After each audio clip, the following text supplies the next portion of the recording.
This is Alexandra Levine live with the America's Pulse Network. We are all in with Alexandra Levine. And also, I'm a White House correspondent for this network. It is such an honor to be in the White House briefing room with Caroline Levitt on the White House lawn with President Trump and many others. So the top story of this week is, put up the slide. Yup, this whole thing was a setup. And now Hegseth is being sued by the American Oversight Committee. Pete Hegseth, as you know, is the Secretary of Defense. And the case is assigned to who? You guessed it, James Boasberg, the judge who issued the injunction over the deportation flights. And also, I'm going to say that the Chief U.S. District, Judge James Boasberg, he ruled the law could not be used to deport 5 Venezuelans and ordered 2 planes they are believed to be on return to the United States. Again, any judge who sides with killer illegal alien gangs over American citizens should face immediate impeachment proceedings. So this guy went above President Trump's executive orders, but he's the judge for what they call single gate. And then we have this slide, WTF. Judge Boasberg, the activist judge blocking Trump from deporting violent gang members, intentionally delayed the release of Hillary Clinton's emails until after the 2016 election. He's also now, quote, coincidentally presiding over the Signal case we call Signal Gate. This is rigged. How do people not see that? And then we're going to go into Judge James Boasberg was just assigned to the case involving the Signal chat, Signal Gate. The same judge who tried stopping Trump from deporting terrorists. Do we see a pattern here, guys?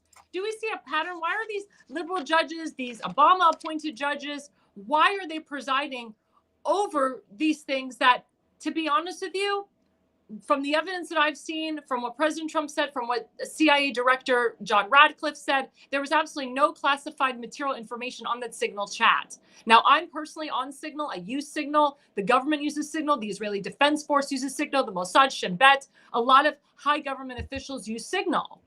The question is, though, how did that reporter get on the Signal chat?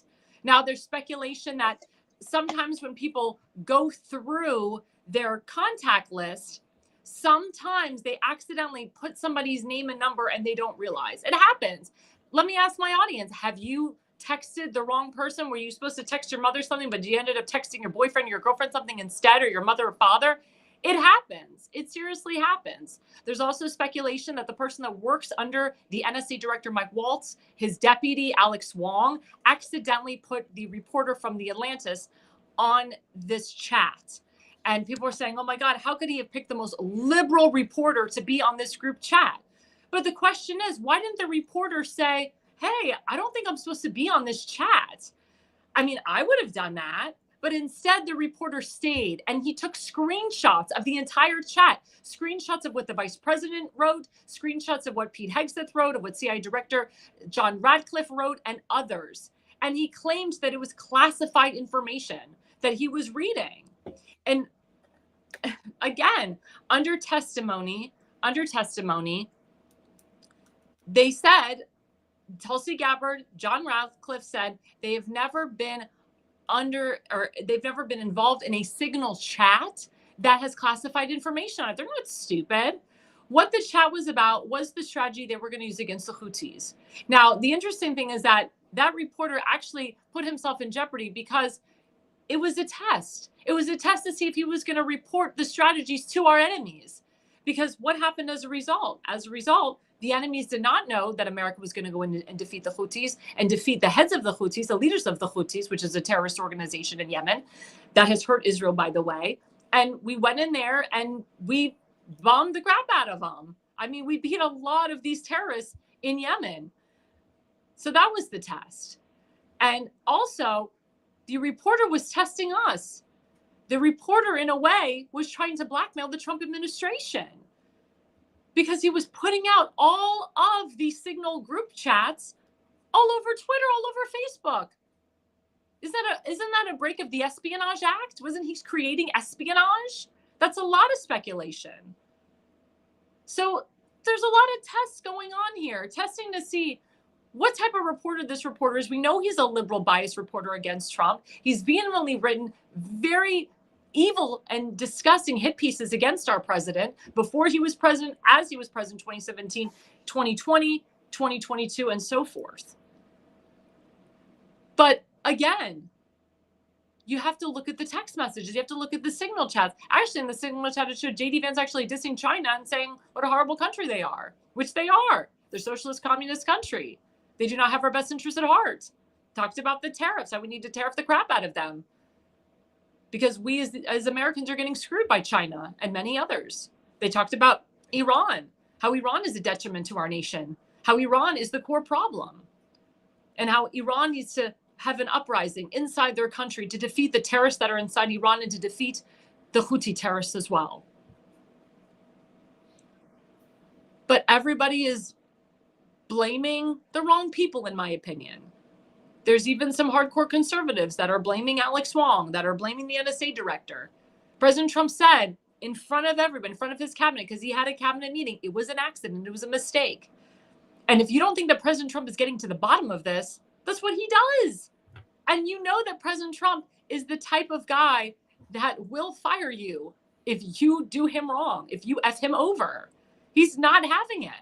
Some people are blaming his chief of staff, Susie Summerall Wiles, for this. Some people are saying that President Trump didn't vet his people properly. And he has, again, wrong people that are working in that White House.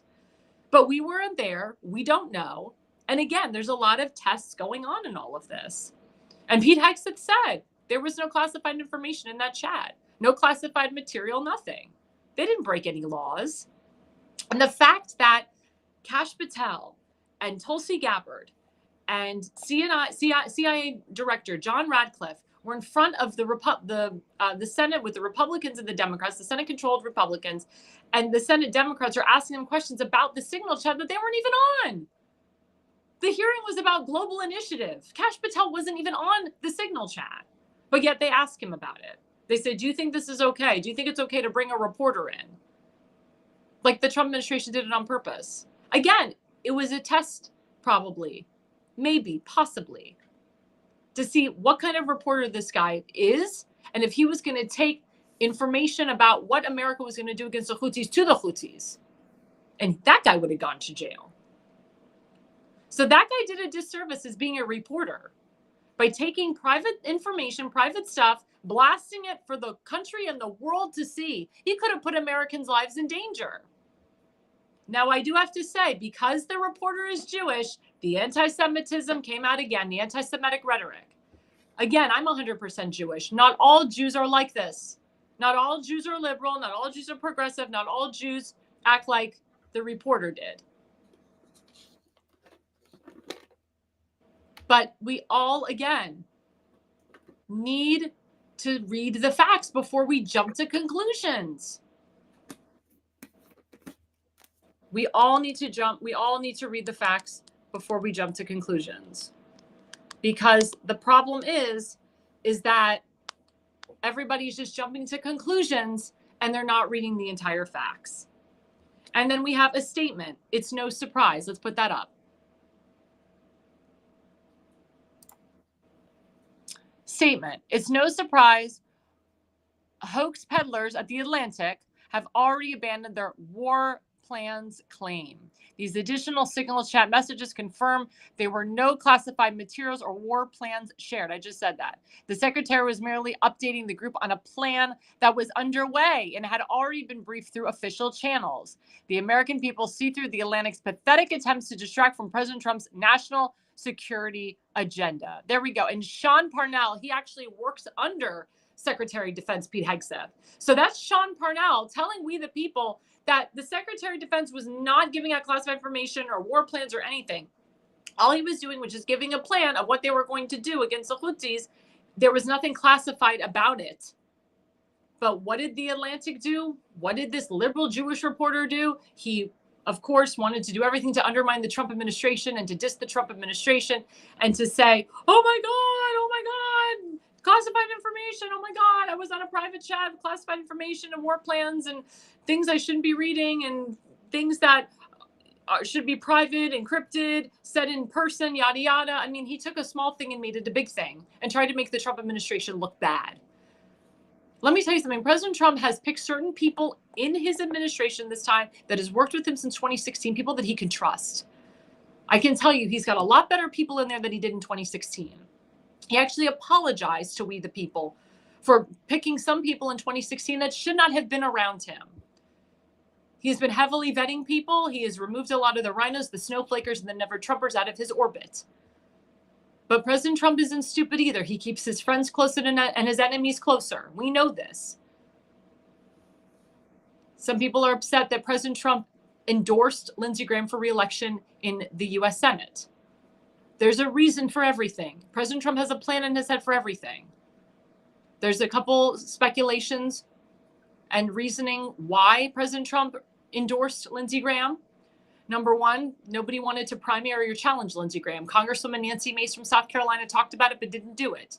Also, Lindsey Graham is very popular in South Carolina. Yes, he was booed at a lot of rallies and events in South Carolina with Trump. But at the end of the day, when you pick the Republican over the Democrat, the Republican wins in South Carolina. South Carolina is a very heavily Republican state.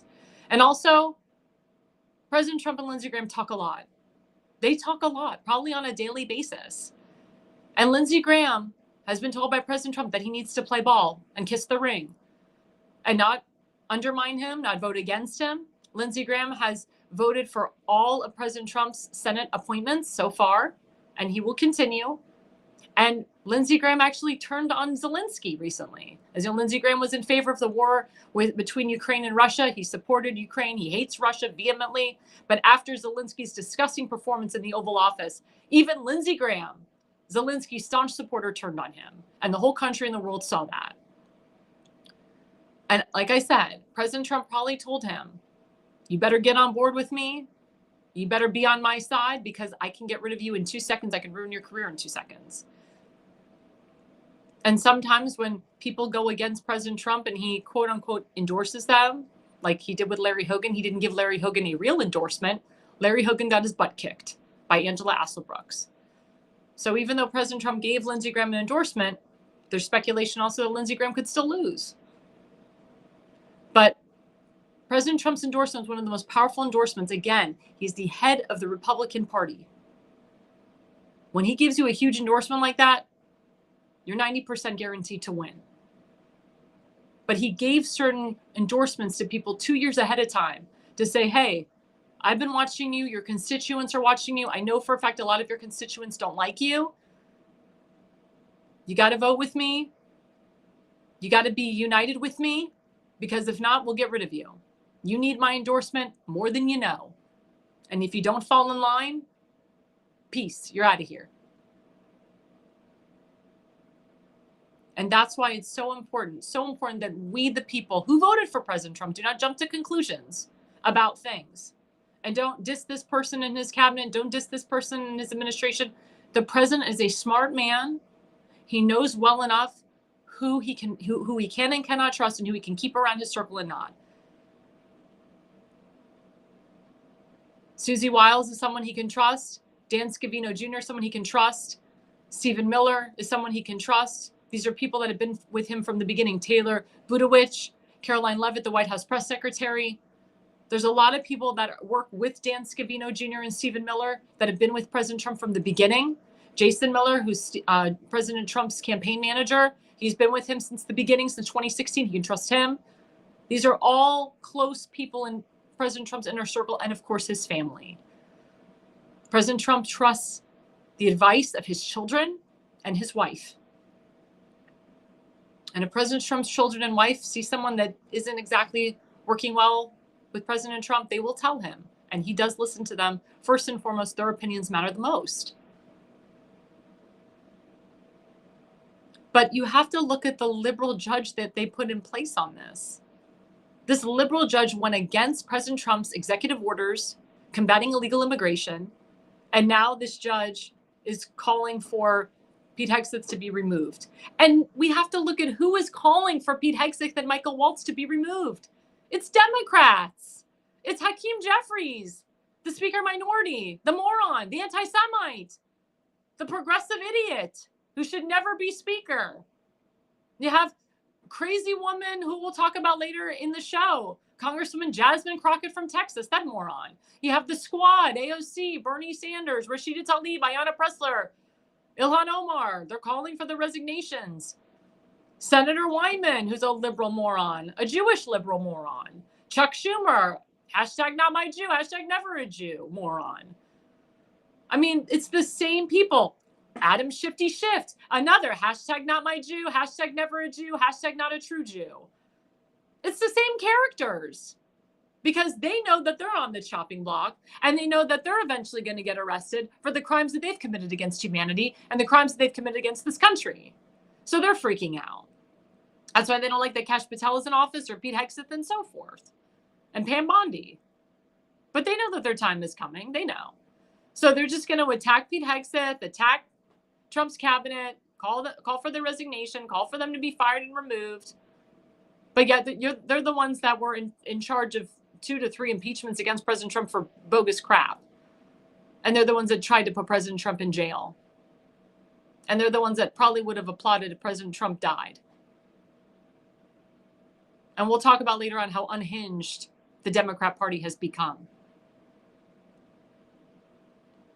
But again, President Trump said this was an accident and a mistake. I take what President Trump says at face value.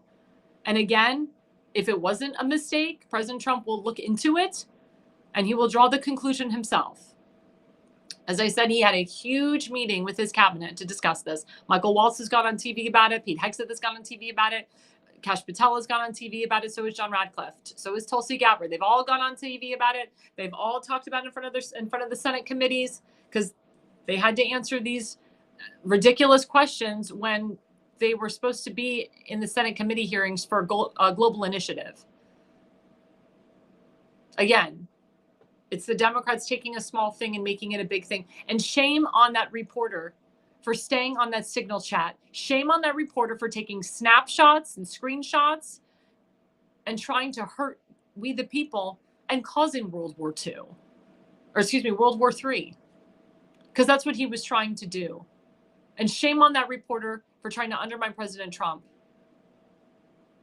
I don't know if he currently has White House press credentials, but he needs to tread lightly because he gave Jews a bad name that day, but he gave all reporters a bad name that day. I'm a reporter. As I told you, I'm a White House correspondent for this network. I report fairly. I'm part of the new conservative media at the White House. I will not have any reporter report unfairly about President Trump. I will not have a reporter try to undermine President Trump's administration. It's not right. The media should be fair and balanced, not biased. As I said, The Atlantic is a very biased newspaper against President Trump. They're liberal. They hate President Trump to his core. And they'll do everything they can to try to hurt the man. And a reporter like that should not be anywhere near the President of the United States. Speaking of people that want to be in leadership powers, coming up after the break, we have another candidate, John Curran. He's candidate for Lieutenant Governor of Virginia. Again, we're continuing on with the election cycle, and he will be with me right after the break. Do you have old home videotapes that you're no longer able to watch? Need them transferred to DVD, Blu-ray, or your smart device? Baltimore Digital offers professional-grade VHS, mini DV, and high 8 digitizing services. We can also convert Super 8mm film too. Baltimore Digital also provides photo restoration services. Visit archive.baltimoredigital.net. Mention code Alexandra for a 10% introductory discount. Hello, everyone. This is Alexandra Levine live with the America's Pulse Network. Yes, please go to baltimore.digital.net. Say my name, Alexandra Levine, and you will get a discount by Adam Reuter. Again, we have our elected official candidate hour segment coming up, actually half-hour segment coming up. As you know, we had someone running for governor of Virginia, Dave LaRock, a couple weeks ago. Now we have John Curran. We'll put up his picture.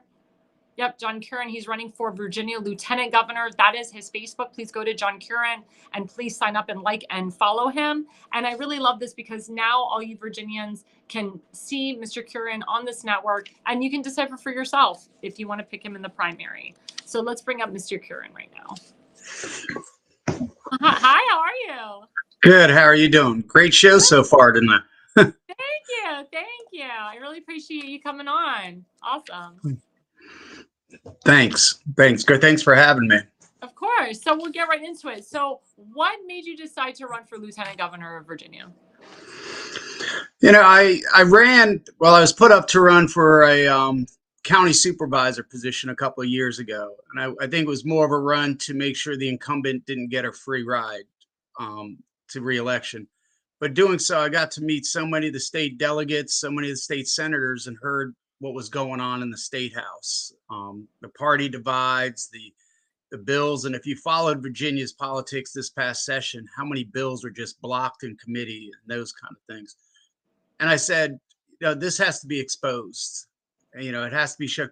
And somebody needs to be strong enough to get up there and start dealing with it. And I understand that for the delegates and the senators, when they try to do that, they get basically branded and their bills never get out. They get pulled out of different committees. They get blocked. Everything they do is blocked. And I know a few of them that they put magic on the table and they would never let it go past the committees. So I decided to run, and I looked at it as Virginia's lieutenant governor strictly has one duty based on the Constitution: to break a tie in the Senate, to oversee the Senate.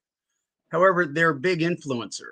They have a big pulpit. They get, they call a news conference, people are listening. And I decided I was going to use it, become an influencer with the position and use that, create transparency, start holding our officials accountable for what they do. Because when they start blocking a lot of the bills and procedures that people are putting through, they're putting through what their constituents want them to put through. They're asking for it. And that's taken away the people's voices and the people's votes and what they need. And as I've traveled around the state, so many parts of the state are begging for things that are just not being heard. It needs to be changed. It isn't about the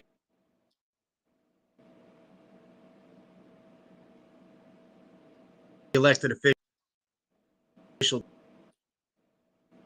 It's about the people they represent. It might sound a little corny to say a politician actually wants to go in and represent the people itself. I'm trying to do, and I want to go for it. That's what made me get out there to do it. So as you know, Winsome Sears is your current lieutenant governor. She's running for governor. My question to you is, are you going to be the next Winsome Sears, or are you going to be your own lieutenant governor?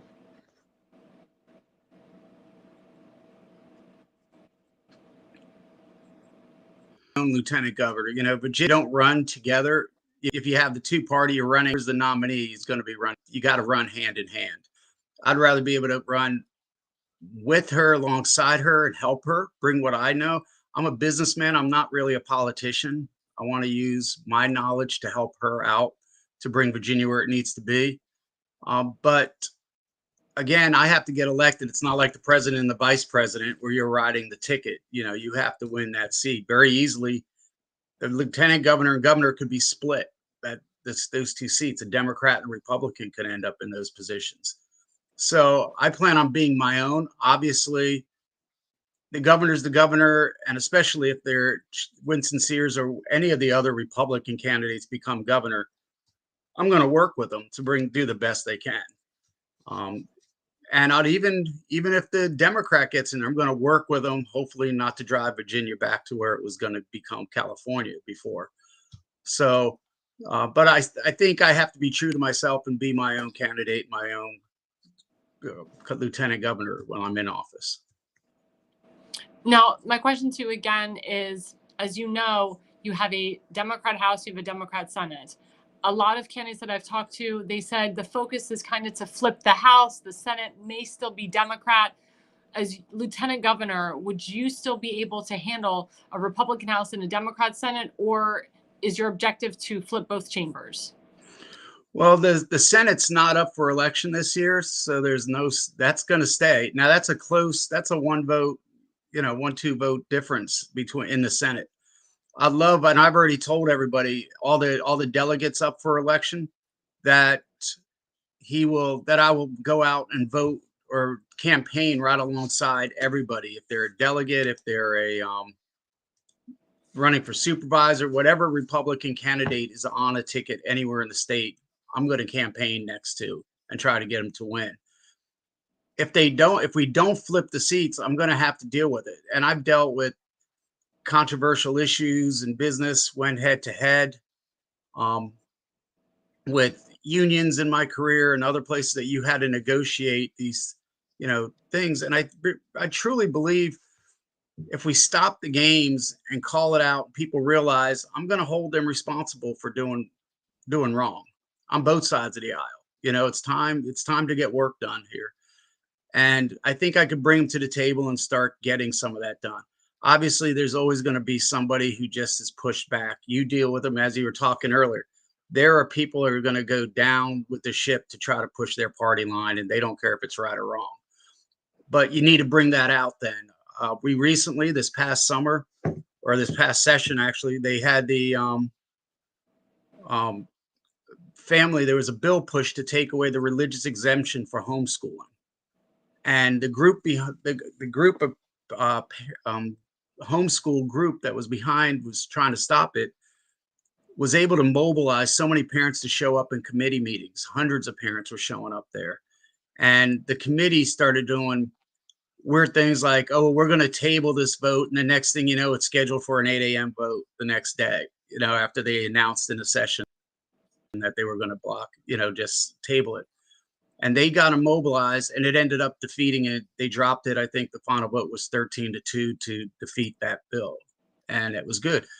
But it was interesting. They never asked why were more and more parents pulling their kids out of Virginia schools. Homeschooling's up 36% in Virginia since COVID. They're not asking why. They're just trying to find ways to block a parent from having the right to do what a parent has to educate their own child in the way they seem best fit, taking them to another school or homeschooling.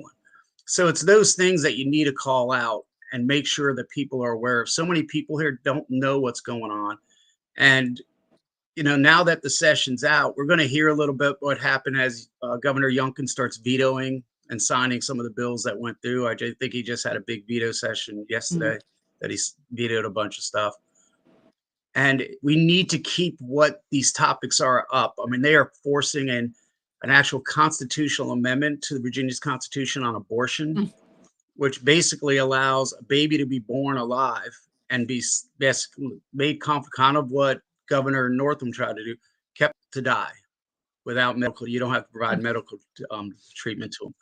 To me, that's murder. I mean, however you want to deal with abortion is murder. And it's going to either take flipping the legislation so it could be blocked in legislation, or people have to remember that has to go on a ballot and the people have to vote for it. The problem is people are going to see the one paragraph description, not the full description on how much it gives. And these things need to stay in the press. They got to be like on shows like yours where people hear it, because we know the Washington Post and those places aren't going to run those articles and keep them on the tip of it. It's going to take other media to get that out to people. And it's going to take a strong lieutenant governor who's going to call it out for what it is and put it out there and ask for not to do anything until they provide support from others. Start doing support, fix our system in the state to make it easier to adopt children and bring the women to support them in those efforts.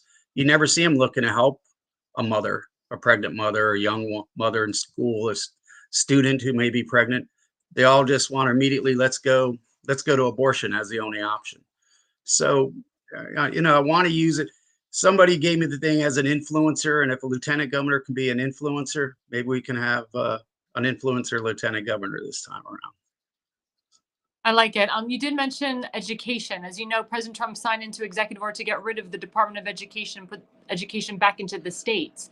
As you know, one of the reasons why Governor Glenn Youngkin won was because of Loudoun County, because a lot of the parents during COVID, they saw that their kids were being taught CRT and gender identity, reaffirming surgeries and reaffirming information. As the next lieutenant governor, what are you going to do to implement that we get rid of this CRT and gender identity, which really has nothing to do with children's lives? I know a lot of parents want their children to go back to reading, writing, and arithmetic. What say you about that?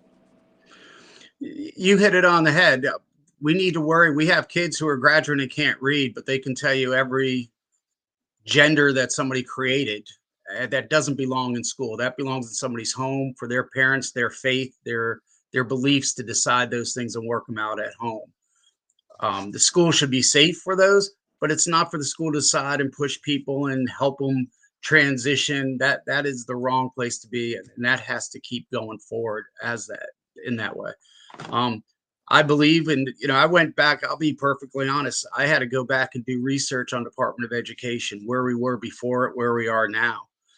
And, I came to the conclusion that we didn't necessarily make our children smarter with the Department of Education. We didn't increase their knowledge coming out of high school. What we did is created a higher demand to be involved in the educational institution is what we did, where we basically made it wrong for a kid graduating from high school to go into a trade. You had to go into college and had to go to college.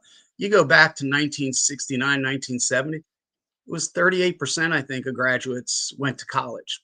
But those people graduating high school still went out, got careers, even in professional jobs, and moved their way up the chain of command without that high school degree. And I'm not saying one should or shouldn't, that should be their own decision. But we push this mentality that this was the only choice. Kids get into it, they become committed to the institution of education and come out, and then they're lost. All of a sudden, the institution life ends, and now they got to go out and live. And we're not really providing the knowledge base that they need anymore. And we have to rethink that. I think of turning it over to the states, making sure that the states are responsible, but we don't need the size of an education, which basically what I've seen is used to handcuff. If you've seen multiple administrations, you're going to put these policies in, or we're going to cut funding to you. That's not educating our kids, and that needs to be stopped as well. I think all the states know what they need to do. I think parents know what they need to do, and we need to just take the government out. Taking that out, I think, will also weaken a union a little bit that's trying to control what's going into. They control political donations, and those usually control policy. So I think it will clean it up a lot. Basic things that we need to know. I'd love to see kids, our scores going up, because our scores since Department of Education was created, compared to the rest of the world, has dropped. It hasn't improved. So obviously it's failed as a system. But yeah, I we're agree with gonna you on that. And one of get the the garbage out of our schools. Go ahead. Sorry about that. I was gonna say, one of the biggest things that I work on is combating anti-Semitism, but also pushing full Holocaust and full Israel education into all schools K through 12. And I'm also working on having education at the universities and colleges in regards to October 7th. As you know, a lot of universities across the country, they have Gaza encampments. They have these pro-Hamas rallies all over the place. For example, in your state, at the University of Virginia yesterday, they had a walkout. It was a hands-off Gaza release for that guy, Mahmoud Khalil. Mahmoud Khalil was the pro-Hamas guy that started the pro-Hamas rallies at Columbia University. His visa was revoked by the Secretary of State because he's an illegal terrorist and he's causing a lot of havoc on college campuses. But unfortunately, they had a walkout at the University of Virginia yesterday. As the lieutenant governor, what are you going to do to combat anti-Semitism on college campuses and universities? I think there needs to be a zero tolerance for it. It's a shame that so many of the college kids they don't understand Hamas. They don't understand the terrorist side of it. They don't understand that they actually, even if you want to support the Palestinian people, Hamas kept them under their thumbs, basically hid behind these people, put their lives in danger, and yet they're supporting people. And then they don't look at what happened on the 7th. They don't look at, most people don't know that you go back to Germany, the Holocaust, the concentration camps are still where they are because it's against law to tear them down, not to forget. Here we're tearing down statues of our history, but yet they're making sure it's preserved so you don't forget what happened. And we got to do a better job of getting the false narratives done. You go back to, I think it was December 14th, all of a sudden these kids are doing, when somebody was cold-blooded shot in the back of the head of walking down the street in New York, an insurance executive. Next thing you know, the killer was a hero, not the fact that he did cold-blooded murder, because this narrative ran out that all of a sudden these CEOs are bad and big companies are bad. These kids need to learn more on history, what's happening. They go to Venezuela. Look at what Venezuela did to their CEOs. You know, they did the same thing. They murdered them. They killed them. The companies moved out. They're, I mean, you can, their money's being used for wallpaper and stuff now because it's worthless. You know, we don't need that. And it's all this false narrative. I'll hand it to the people trying to push to get on these social media links and push this narrative like Kool-Aid. And it needs to stop. And I think it stops with accountability. The schools, the minute something pops up, one of these things, those students need to be blocked and stopped them. There's no room for it. And for any faith, you know, I mean, you remember with Biden, we had the Catholic Church was listed as terrorists. Remember, they were targeting Catholic churches in Virginia here as terrorist organizations and was tagging, and that was getting around. And what was that immediately doing to people's head? Not that you shouldn't be able to attack anybody's religion, especially public. And people need to understand who are the terrorists, who's the good guys and bad guys now. It's getting a little mixed up out there right now. We need to make sure that's clear to people and what we're doing. Well, can I ask you to pledge that if you are the lieutenant governor and you see anti-Semitism on your campus, that you will try, and these are illegals that are on the campus, will you work with the federal level, will you work with the Secretary of State and the Trump administration to revoke their visas and to deport them? Oh, absolutely. As he saw, like today, this morning, we had the big arrest in Virginia with one of the MS-13 leaders. And when you heard the Governor Youngkin talk about all that, was because the Biden administration refused to share the list and do anything. When you have an administration that will come in, absolutely, we're going to work and take away. There's no room for terrorists. You know, that it's a terrorist cell, one terrorist is like a cancer. It's just going to spread and get bigger and bigger until you can't control it, until they control you. And it needs to be nipped minute. So the minute those things pop up, you need to notify. The state has limitations on that, clearly. But the idea of sanctuaries or sanctuary cities or policies, that there's no, I mean, that person shouldn't be, terrorism needs to be treated as the crime it is and be dealt with. And President Trump said that he is going to be getting rid of sanctuary cities and sanctuary states across this country because they are detriments to our nation. And those are the cities and the states that have the highest crime. Do you agree with that? Oh, absolutely.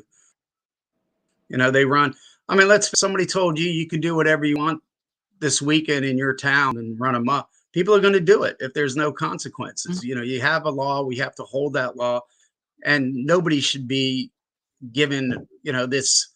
You mentioned earlier on your show the judge that told him to turn a plane around. I'm like, turn it around and bring his neighborhood.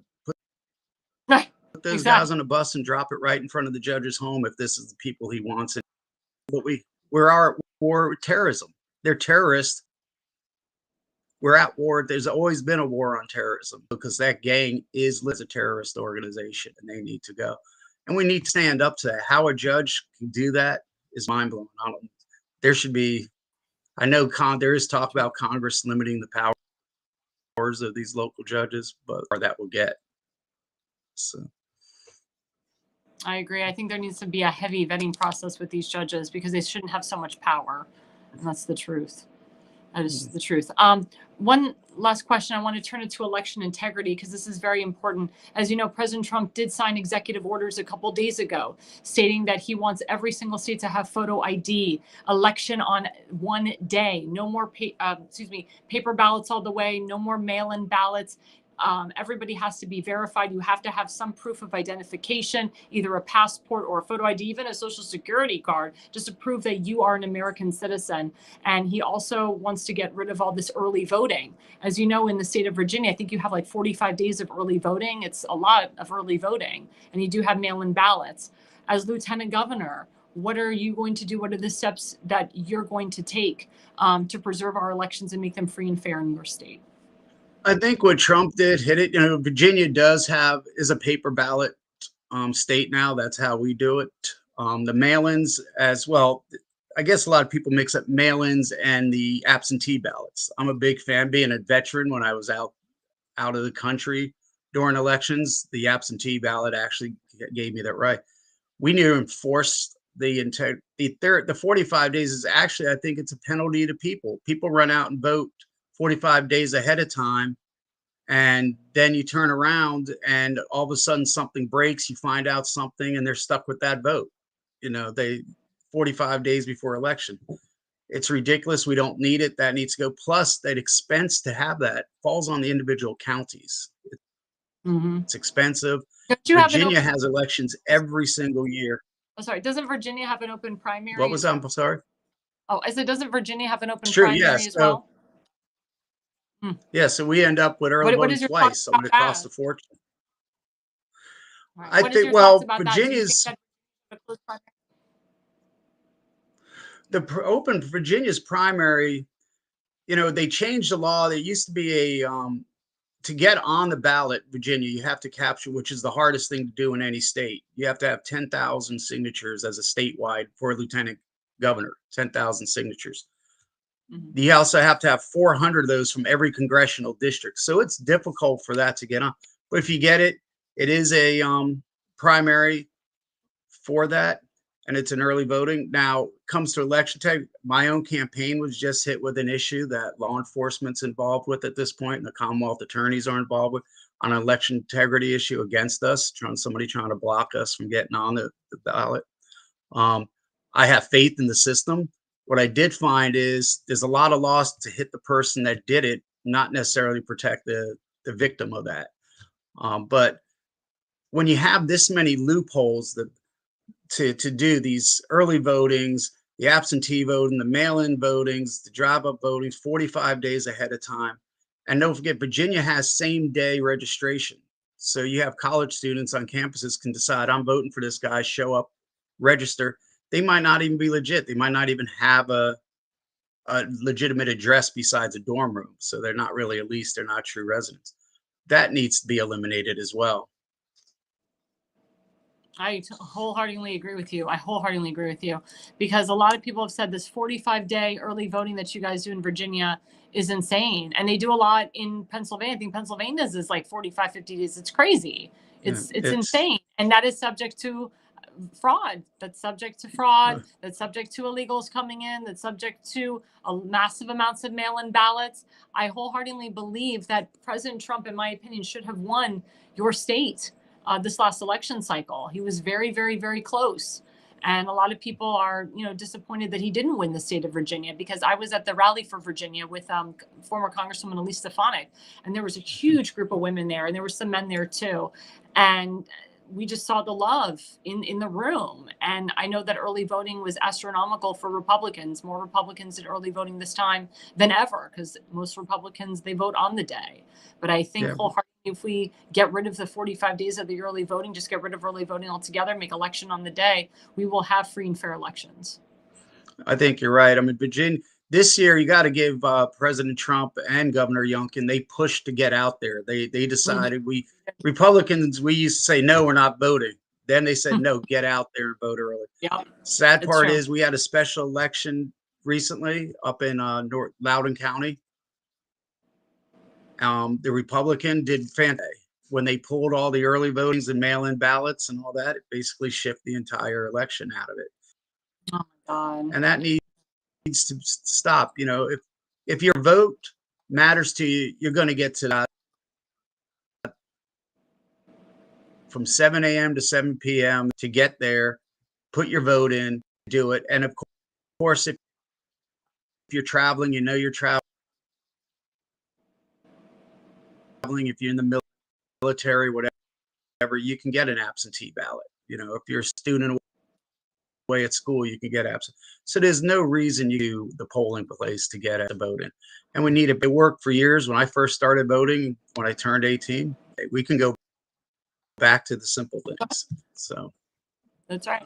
So John, we just have about a minute left. Please tell my followers how we can follow you, your website, any events that are coming up in your area.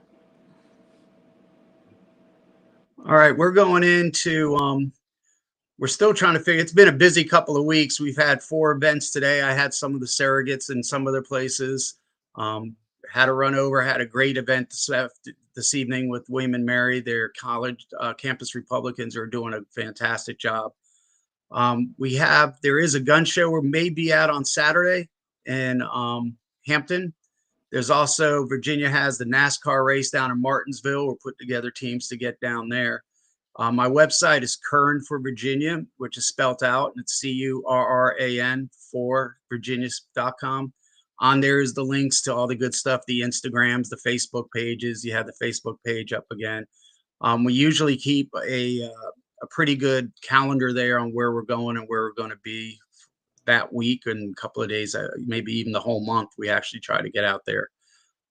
Lately, you're now getting that season where every committee in every town has a candidate form they're trying to pull together. And a lot of times they're the same dates, or you're on two different sides of the state, and it almost makes it impossible to make all of them. But we're trying to get around, make sure everybody sees us. But if you follow Facebook, definitely our Facebook page, we always post what we're doing. If we're on your show, we're going to post it on there that we're going to be on your show and to tune in. Awesome. But I'd say go to the website. You can see more about it. There's actually a link in there to contact us. If you send in a message, that actually comes directly to my email. I actually get it, or a bot or a staffer doesn't do it. I see those emails and I reply to those emails directly. So check it out. And there's also that one big important button on my website that says donate on it. They go to that and hit that button all they want. Well, I can just say for the record that candidates do need money, and don't be afraid to ask. You know, a lot of my candidates, sometimes they get afraid to ask. That's why they hire political consultants or campaign managers to do that for them. But don't be afraid to ask, and don't be afraid to donate, guys. You know that this man and others need money to run. And governor, lieutenant governor, I mean, some people raise millions of dollars for these races. Virginia is a big state. So don't be afraid to donate. A little goes a long way. If it's $10, $20, $30, a little goes a long way. They all add up at the end of the day. You're and what right. is your website? And the Democrats are pouring it in. The Democrats are pouring their money in. Exactly. And what's your website again, John? Just for everybody again? It's Curran for Virginia. That's CURRANFOR, Virginia spelled out.com. Well, thank you so much. This is awesome. And thank you so much for coming on our show. And we appreciate it. And we will be right back after the break. Thank you.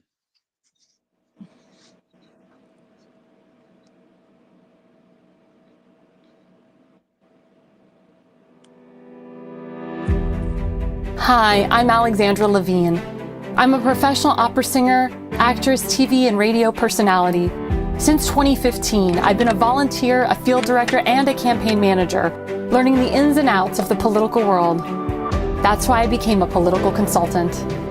My job is to lead you to victory with organization, structure, and the mindset of winning for your district or state. With my guidance and direction, I can keep you focused on the things that matter to the people and advise you on key issues that need to be addressed. If you're a serious candidate that is serious about winning, then book a consultation with me today. Go to levineconsulting.co. You'll be happy you did.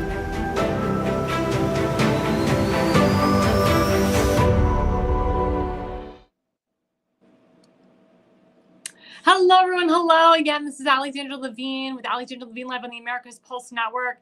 I am a political consultant. I own my own political consulting firm. Go to levineconsulting.co. That's levineconsulting.co. If you're a serious candidate that's serious about winning, book a consultation with me today. You'll be happy that you did. And we just had the candidate half-hour special with Republican candidate for Lieutenant Governor John Curran. Please go to his website, Curran, CURRAN for Virginia, spelled out.com. That's CURRAN for the state Virginia, VIRGINIA.com to donate to his campaign.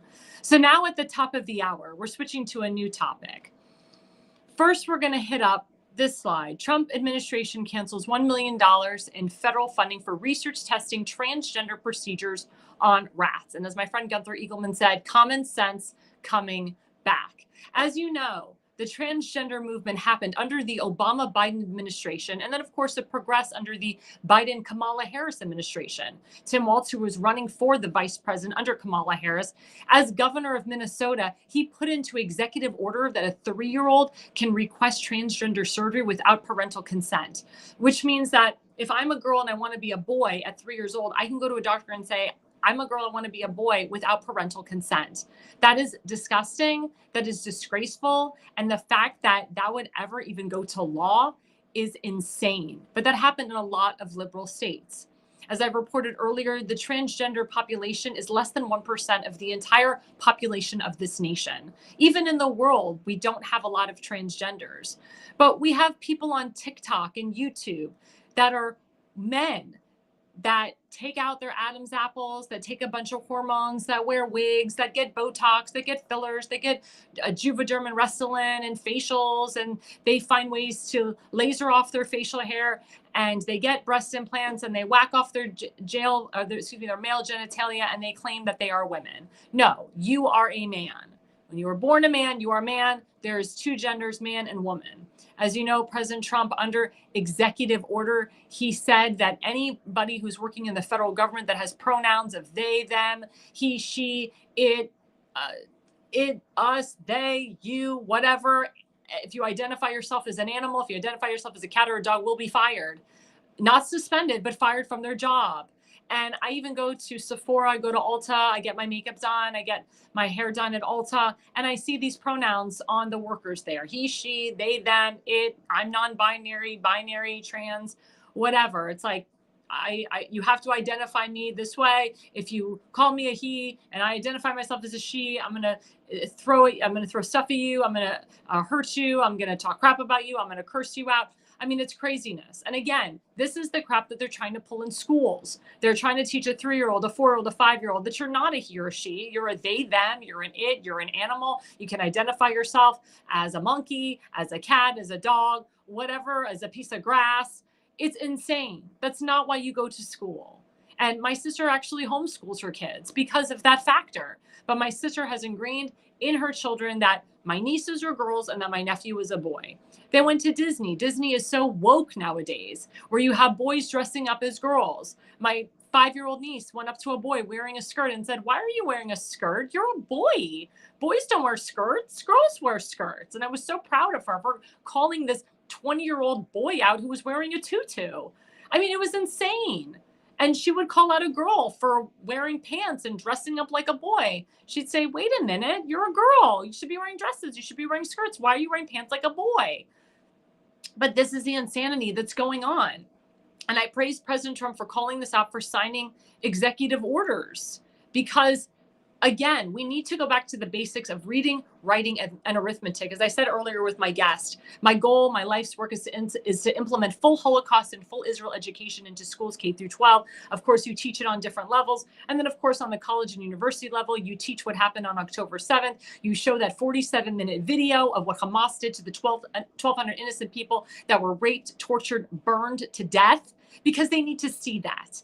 As my previous guest said, the Germans, they preserved the concentration camps in Germany and Poland. Auschwitz was the #1 death camp. They preserved it because they want to show you that this was a real thing, that had happened. And in Israel, we say never again is never again, and never again means now.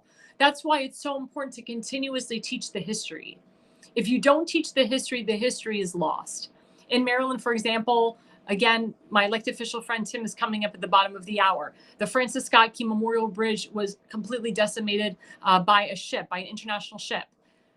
They want to change the name of the bridge. Governor Westmore, the DEI hire governor, with Brandon Scott, the Baltimore City mayor, DEI hire mayor, and the DEI hire attorney general. They want to change the name of the bridge to make it the Francis Douglass Bridge, the Martin Luther King Bridge. A name that has nothing to do with Francis Scott Key. Francis Scott Key literally wrote the Star Spangled Banner in the War of 1812, literally on that bridge. But they want to change it to make it about race. They said it has to be Ruth Park, Harriet Tubman. It has to be like a Black person's name on the bridge, because they want to make it about race and change the history of the bridge. The name of that bridge died when the bridge died. Most people don't even know it was the Francis Scott Key Memorial Bridge. Most children don't know. So why would you change the name of the bridge? Why would you change history? But that's what liberalism does. It's what socialism, communism, and Marxism does. It changes things. It changes history. It wants you to believe that your husband and your wife should be a robot and not a real person. They want you to believe that the transgender movement is the minority, not the majority, and that we, the people, need to pay transgenders in the military to have transgender surgery. Thank God that that Pete Hegseth is in there to remove all that. To say, no, American taxpayer dollars are not going to pay your transgender surgery. You need to pay for the transgender surgery if you want it. I mean, it's common sense, folks. It's common sense. But again, it's the minority trying to be the majority. And this is very interesting what President Trump put up. We'll put up this slide. Trump administration officials have cut 600. Here we go. Trump administration officials have cut 620,288 in federal funding that was aimed in part as pregnancy prevention for transgender boys. Let me say that again. Trump administration officials have cut 620,288 in federal funding that was aimed in part at pregnancy prevention for transgender boys. As you know, what's a transgender boy? That's really a girl. It's really a girl. But transgender boys, they don't want to say they're a girl. They don't want to get pregnant. So they, they give themselves a penis so they can't get pregnant, even though they still have their ovaries intact, unless they get their ovaries removed or they get their tubes tied, their ovaries tied, and then they can't have children. Or they have an emergency hysterectomy or a hysterectomy and they can't have children. I mean, this is crazy. Again, is that what being transgender is about, not having children? Is that what this is about? Again, this goes back to the AOC crazy, where she said, global warming is happening. Don't get married. Don't have children. We're all going to die in 12 years. And people believed her BS. They believed it. They totally and completely believed it. And it's insane. It's insane that anybody would believe this moron. Remember, they said Y2K. We're all going to die in Y2K. Y2K happened. We're all still alive. It's these hoaxes. It's these hoaxes that cost we, the people, so much money. That's why Doge is great, because Elon Musk is going in there and he's cleaning out the waste, fraud, and abuse. He's calling it out. He's calling out why Social Security, why we're giving Social Security out to people that are supposedly 200 years old, 300 years old. We know it's a hoax. It's a scam. President Trump called it out. The Paris Climate Accord is a hoax. It's a money killer. It's a job killer. Pushing only electronic cars, making us not energy independent, is a job killer. Now, President Trump, he likes electronic cars. He supports Elon Musk. He bought a Tesla himself, but he didn't say, let's annihilate all of the fuel-made cars. He didn't say, let's just put all electronic cars like the Democrats want to do. That's what the Democrats want to do in Maryland. I think in 2030, they want to get rid of all gas-operated cars and put all electronic cars in there. The average American can't afford a Tesla. Teslas cost $100,000 or more plus. That's crazy. That's totally and completely crazy. I've driven a Tesla before. I got nauseous from driving a Tesla, to be honest with you. I test drove one. And you have to charge it every 2 hours. Unless you live in Sweden, where there's a lane that automatically charges your car while it drives. That's actually technology that Israel created. You're going to have to charge your car every 2 hours in America. And I'll be honest with you, in the state of Texas, they don't like it. They don't like it because Texas is a very Republican state, but it's moving into all electronic cars, no gas, no oil. And Texas thrives on their oil. The oil welders. There's so many oil welders in Texas. I have a lot of friends that are oil welders. They'll lose their jobs without oil. The farmers, they don't want all these electronic cars. They like to drive in their trucks. They can't drive an electronic car and farm. I have a lot of friends in Texas that are farmers. So there has to be a balance here. There has to be a total and complete balance here. But this is a Democrat talking point. Also, what was a Democrat talking point? Not helping COVID-19 positive patients, not giving the remedies that actually saved people from COVID before the vaccines came out. People got COVID and they got hydroxychloroquine, which is known to help with viruses. It is an antiviral. Then we had something called ivermectin, which won the Nobel Peace Prize in 2015. Ivermectin is also a parasital dewormer. It does help people that get salmonella poisoning, but also it is used for to prevent against viruses. It is an antiviral. You can use it prophylactically.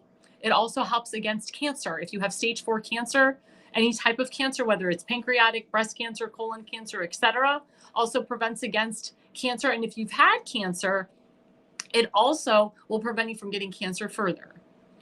I can tell you from experience, I took ivermectin prophylactically from 2020 to 2022, didn't get COVID. I got COVID very badly in 2022 because of the new variant that circulated around, and I wore the N95 mask, which was supposed to be the best mask in the world, and it wasn't.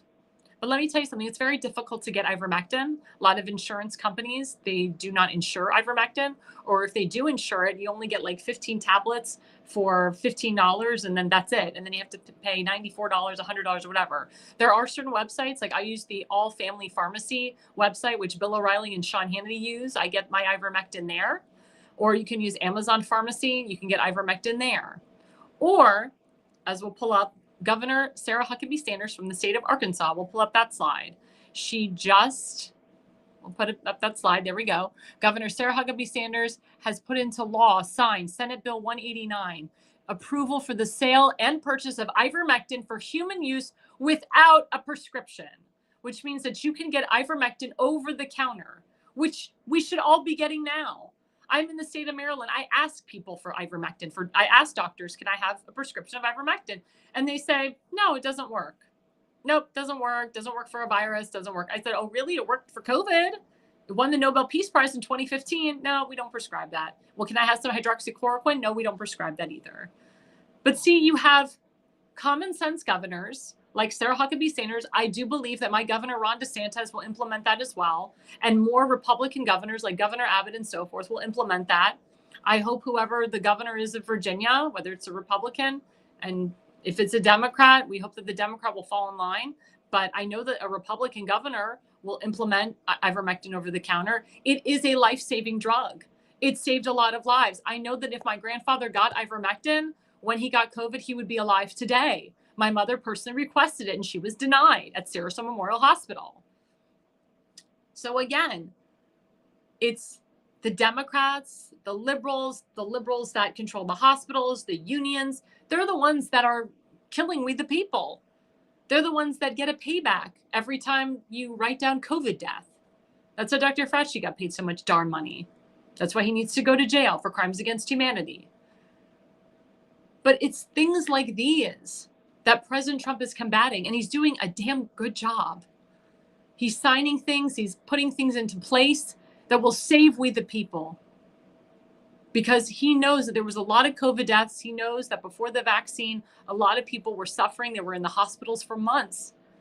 There's one story I'll always remember. This is why I don't really touch a gas pump anymore. I always used to touch a gas pump, but I really don't touch a gas pump anymore. And my friends that know me, they know that I use gloves when I touch a gas pump, but it's a very good story. So it was a couple that was driving. It was a husband and wife and children. They were, I forgot where they were driving to, but they were on vacation and they stopped in South Carolina for gas.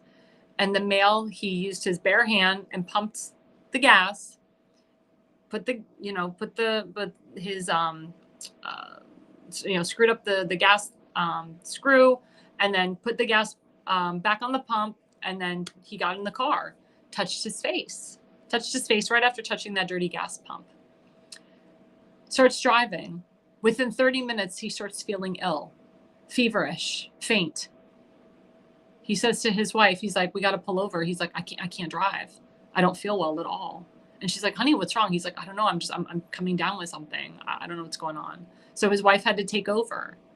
And he found out he had COVID. And this was way before the vaccines came out. And his COVID got so bad that he ended up in the hospital. And the doctors were giving him antibiotics and steroids, and they were giving him some Robitussin and Mucinex, and they were giving him other remedies that were not working. And then the guy saw President Trump on TV talk about hydroxychloroquine. And he said to his wife, he said, I need this drug.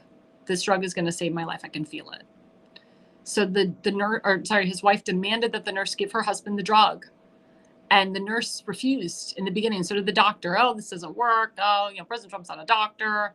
No, this ain't going to work. And the wife said, my husband has been in this hospital for a month. And I'm surprised that she didn't get COVID and her children didn't get COVID, but her husband got it really bad. And she said, this is the only thing I know in my heart that's going to work. Give him the damn pill. And the doctor did. And within days, he was better. Within 3 to 5 days, he was up and running. This man was a former professional football player, NFL, former Super Bowl champion. And he had the pleasure of going into the Oval Office with the president. And there was another lady who was an elected official in Michigan, a Democrat, African-American woman who got COVID really badly. And she had her husband go out in the middle of the night and get hydroxychloroquine. And it worked within days because nothing else that she was using was working. So I know for a fact that hydroxychloroquine, ivermectin, they work and save lives.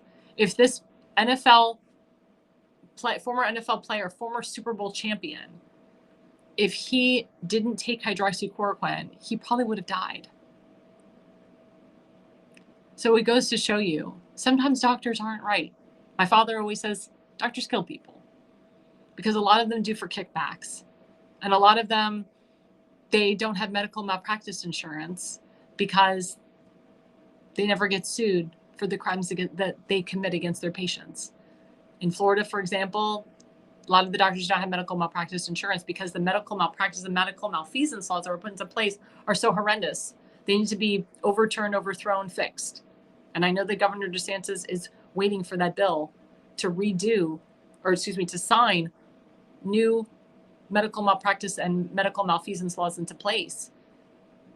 Because what happened at Cedars Memorial Hospital, what's happened all over the country with COVID-19 patients and how they innocently died and they didn't need to because they were not allowed the proper remedies that they needed to survive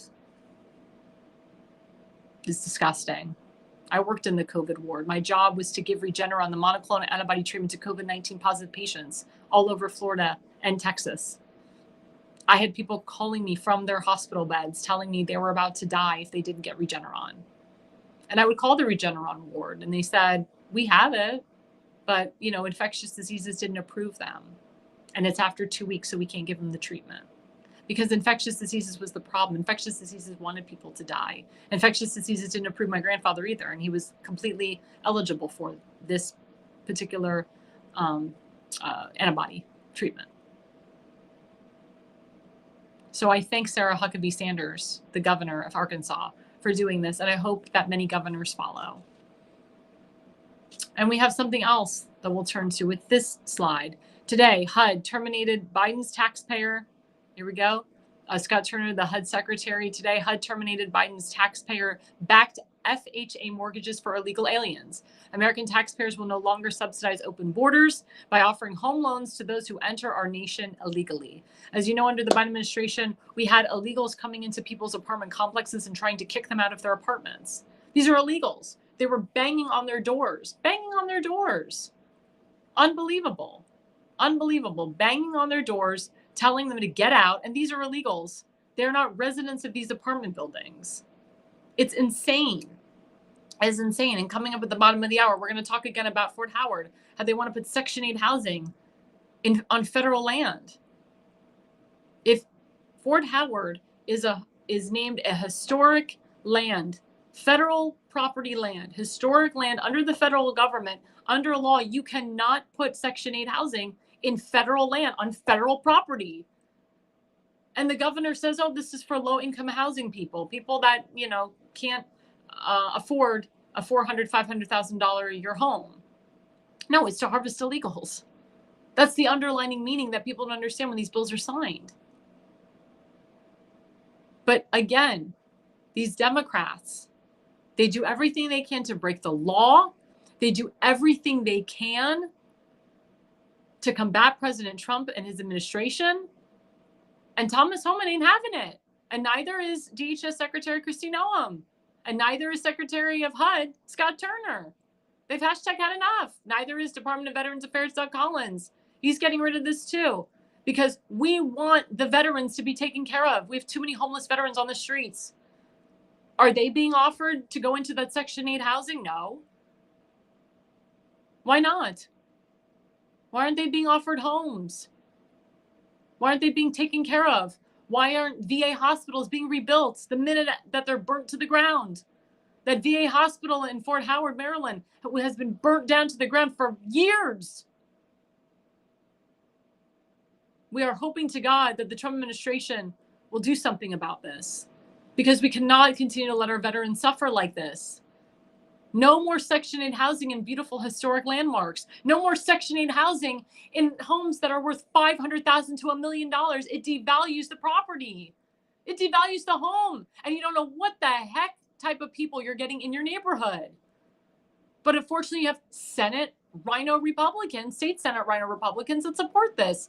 And even on the federal level, Senate Rhino Republicans supporting this. And of course, you have progressive Democrats supporting this as well. That's why I'm hoping that more moderate Democrats hashtag Jexit the Democrat Party and come to our side. Come into the America First agenda. Come into the MAGA movement. Make it your Republican Party, as Tim Fazenbaker says, as I'll say later on on the bottom of the hour. Because we have to just get back to common sense. We have to get back to the law and stop breaking the law and stop allowing people to break the law. Do we want more Rachel Morrins, more Lincoln Rileys, more Jocelyn's?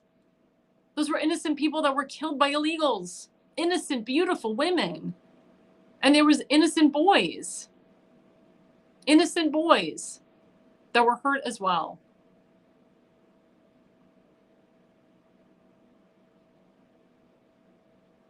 It's really, really sad. Really sad that these progressive Democrats are continuing to reign in the halls of Congress and on the state level. That's why politics is local. We have to make sure that these Democrats don't get in on the local level, because they end up in the federal level, like Johnny Olszewski in Maryland. Johnny Olszewski was a state delegate, then he became Baltimore County executive. Now he's a congressman. And he's left-wing as hell. He didn't vote for the Lincoln Riley Act. He supports amnesty for illegals.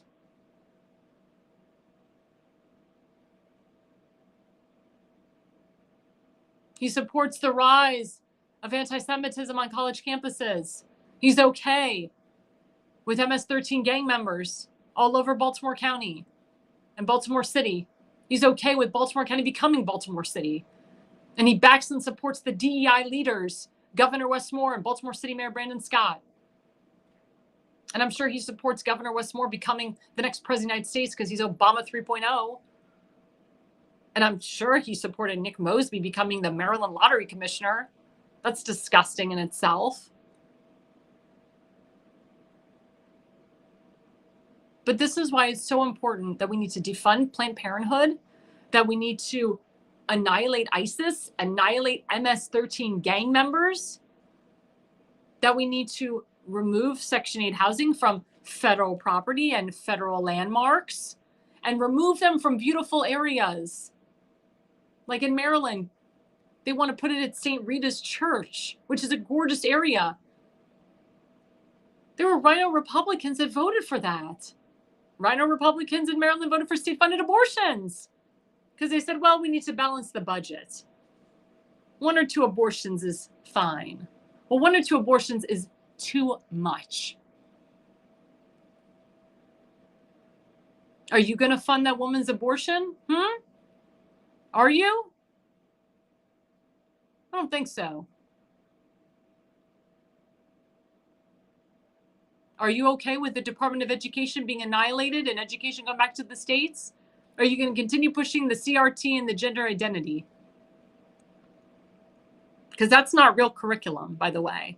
And President Trump has been looking into a lot of liberal states where their education stinks, where the numbers are so low. He even called out Baltimore and said that the reading and the math levels in Baltimore are the lowest they've ever been. That is a fault of the governor. That's a fault of the lieutenant governor. That's a fault of the school board and the superintendents. That's why when you put liberals in the school board, you get wokeness put in there, and everything woke turns to SHI beep crap. We all know this. And any elected official that combats President Trump's executive orders will be jailed. It will be jail time for all of them. It is not suspension and a slap on the wrist. Thomas Homan means business. So does Kristi Noem. So does President Trump. So does J.D. Vance. So does Marco Rubio. Any kid, any illegal kid who's here on a visa, a green card, or their visa's expired and they start pro-Hamas rallies at a college or university, their visas will be revoked. They will go to jail. They'll go back to Gaza. They'll go back to Hezbollah. They'll hang out with the Taliban. They'll hang out with Islamic Jihad, which is where they belong. The fact that it even got that far, the fact that we have had so much rise of anti-Semitism in this country is disgusting. And that's under Biden and Kamala Harris. Thank God Kamala Harris didn't become the president of the United States. Good Lord. Me as a Jew would have had to move. I would have had to go to Israel, Australia, or Hungary, a country that respected me as a Jew. Because I couldn't have lived in America under Kamala Harris. The Jews would have been the first to be annihilated, then the Christians. Because again, when they come for Jews first, they come for Christians next. Don't forget that. And my holiday of Passover is coming up very soon. So is Easter. It's combined this year. Passover is 8 days following Easter. I would really love to have a nice Passover this year. I'd really like to not have any conflict or strife. I trust the Trump administration to make peace in the Middle East and with Ukraine and Russia, as President Trump continues to do on a daily basis. And by President Trump attacking the Houthis, which is a terrorist organization, very anti-Semitic, that also helps Israel as well. As Vladimir Putin said in agreement with President Trump, I do not want Iran hurting Israel. That speaks volumes. We do not want another October 7th happening in Israel, and we don't want an October 7th happening in the United States of America. That's why it was very important for Trump to be elected. That's why it's very important that we support his agenda and his policies and don't push back on him. And we allow the process to continue. And again, allow the facts to happen before we jump to conclusions. It's not good that we as Republicans are divided again. We have to be unified. We have to be united. Again, if we have Republicans that are working with Democrats behind the scenes or working with progressive Democrats and socialists behind the scenes, yes, you call them out, please. But the MAGA people, the America First people that voted for President Trump, it's not good to bicker.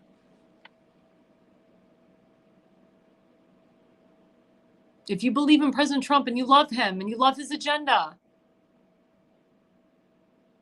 then you need to trust the process and let the process continue. Again, President Trump is not allowing people to mess up and stay in positions of power if they continue to mess up. And if they do mess up, you know, he calls them out. If they make a mistake, an accident, he calls them out. And he will fire them. You know he will fire them. But a lot of things are happening. Remember, President Trump, he said, it's not the first 2 years that are important, it's the first 100 days. And he's done a lot in the first 100 days. And it'll be really nice to hear his first State of the Union address. Everybody loved his presidential address, how he called out the beautiful accomplishments that he's already done, how he had a wonderful group of guests that came and how he honored each and every one of them. And we all cried. But the majority of the Democrats, actually maybe one Democrat, stood up for the kid with brain cancer and for the officer's wife. The officer died and his widow was there. But that was only one Democrat. All the other Democrats sat there, didn't applaud, held up stupid paddles. Congresswoman Jasmine Crockett left halfway, called President Trump a bitch. Elizabeth Warren, she went into her office, started attacking Trump. So did Chuck Schumer, so did many others, thinking that whatever they say, people are just going to follow. Again, the Democrats have no message. The Democrats think they have a message, but they don't. And again, the truth always reveals itself. The truth always comes out in the end. Well, coming up at the bottom of the hour, again, we have a very special guest, a recurring guest, elected official Tim Fazenbaker from Baltimore County. He will be with us right after the break. Welcome to America's Pulse Network. This is APN's very own White House correspondent, Alexandra Levine. Hello, everyone. This is Alexandra Levine with Alexandra Levine Live on the America's Pulse Network. You are all in with Alexandra Levine. We are still waiting for someone from the White House to come out and tell us what transpired between President Trump and Vladimir Putin on that call today. We are here live at the White House. We're waiting for White House Press Secretary Caroline Leavitt to come out and tell us about the updates of today, the call between President Trump and Vladimir Putin, what transpired in that call. Subscribe and follow America's Pulse Network on the above social medias. Hello, everyone. It's me, Alexandra Levine, with Alexandra Levine Live on the America's Pulse Network. We are back live, and I am here with a special guest again, recurring guest, elected official Tim Fazenbaker from Baltimore County. Let's bring him up. Ta-da! Oh, my God. Long time no see. Long time no see.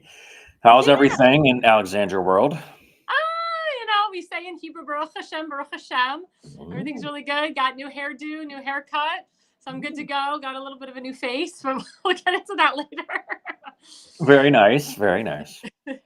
Yeah. So, we're talking a little bit about, Fort Howard. Again, that is something that you are really big into. Can you give us some updates on Fort Howard and what has progressed since we talked last? So Fort Howard is still in the mix of being taken over by the state in a sense and given to private developers so that they can end up having decent homes, subsidized homes, Section 8, whatever, basically taken away from the veterans. So we have reached out and we do have a meeting with the President Trump's team to try to get them involved so that they can incorporate Fort Howard with Fort McHenry so that they cannot take that land. Obviously, it's a hot button issue for everyone in the Mid-Atlantic area and for people who support veterans. This is also where the Key Bridge went down, and it's been 1 year and 1 day since the bridge went down. So that land is very important and very sensitive to many of us in this area. And we want it to be for veterans or some other noble type of thing that's incorporated with veterans instead of giving it to people for whatever reason. But we want it to go to those who deserve it. What was interesting is that Sidney Powell, who is a military attorney, she actually commented on HUD and how we need to help our veterans. And I think in her tweet, she was actually referring or referencing what you and I have been talking about giving Fort Howard back to the veterans. I want to just state for the record, and please correct me on this, is Fort Howard considered federal historic land? Is it a federally historic landmark? No, not that I'm aware of. It was under the Veterans Administration, and somehow this and the other one on the West Coast in Nancy Pelosi's district were both able to be taken. Excuse me. Bless you. I don't think I ever sneezed on live TV or live air. But they were the dogs and the cats, Yeah, it's probably that. No, it's all these liberals around making me sneeze. They ended up somehow getting that land, going through a developer who was leasing it, and then all of a sudden goes through bankruptcy, and then the county and the state end up being able to step in and take that land. And the Veterans Administration at the time basically said, we don't care. So there are loopholes that we may never know of how this happened to even get to this point, but the issue has to be at this point stopping the evil ones from taking that and giving it back to our veterans. And look, I've said before, you could put a school down on that property. It's beautiful property on the water, and it's like it is historic in the sense that you had the Battle of the War of 1812 and the Revolutionary War. There were prisons down there still from that time.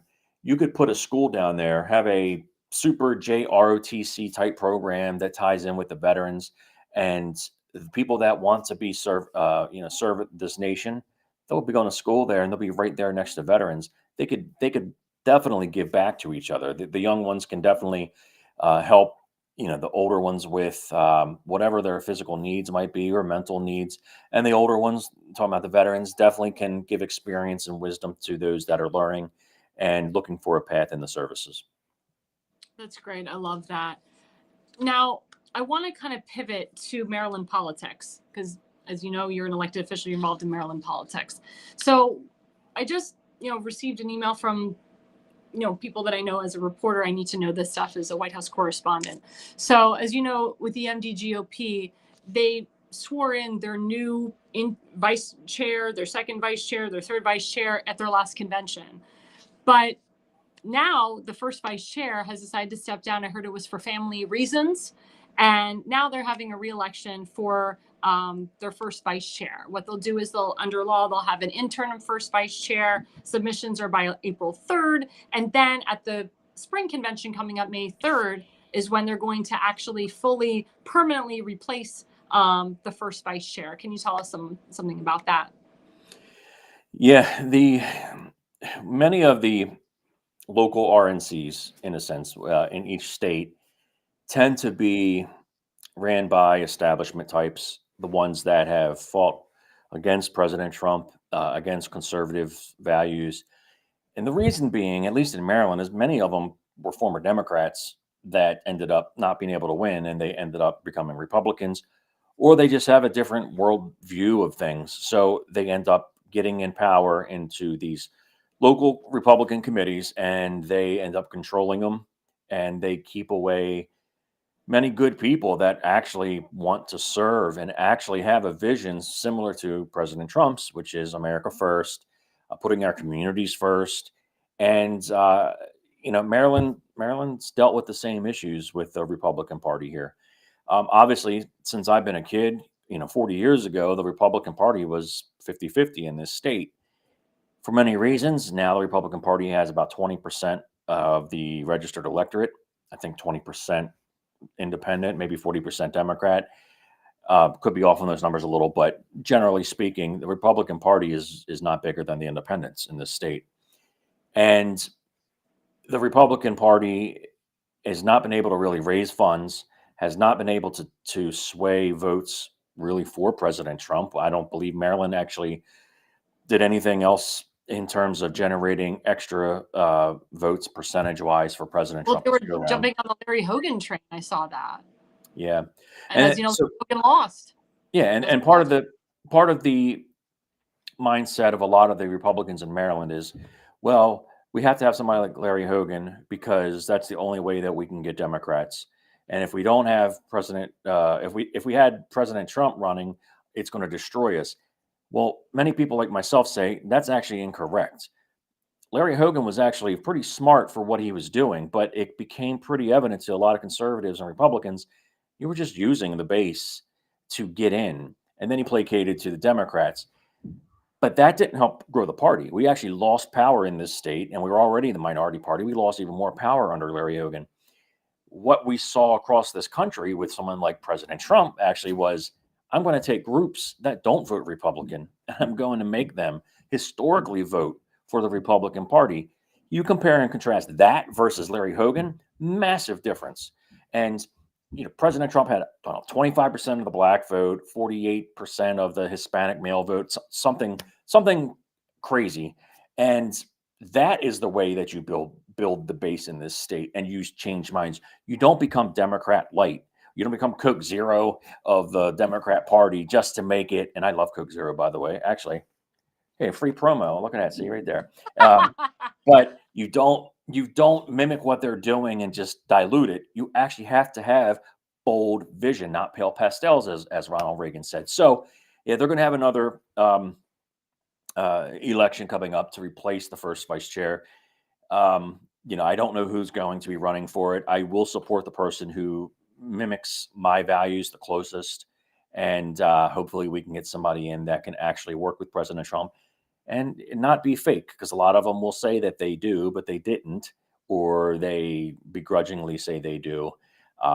We look for people that actually stand with our principles and not run when it gets hairy politically in this area. Well, let me ask you, isn't it a little disconcerting when you have these vacancies? Because in my opinion, it will open up the vacuum in the door for a rhino to creep back in who isn't in there now. Because I was there with you at that convention when Richard Corcoran won. He was endorsed by Congressman Andy Harris.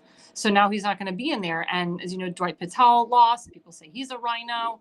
And, there's some others in there, I won't mention names, that, were voted out, and they may try to get back in, and they're rhinos. Dirk Hare tried to get back in as the state party chairman. He's a huge rhino. He's a Hogan. I won't say he's a Hogan light. He is like Hogan.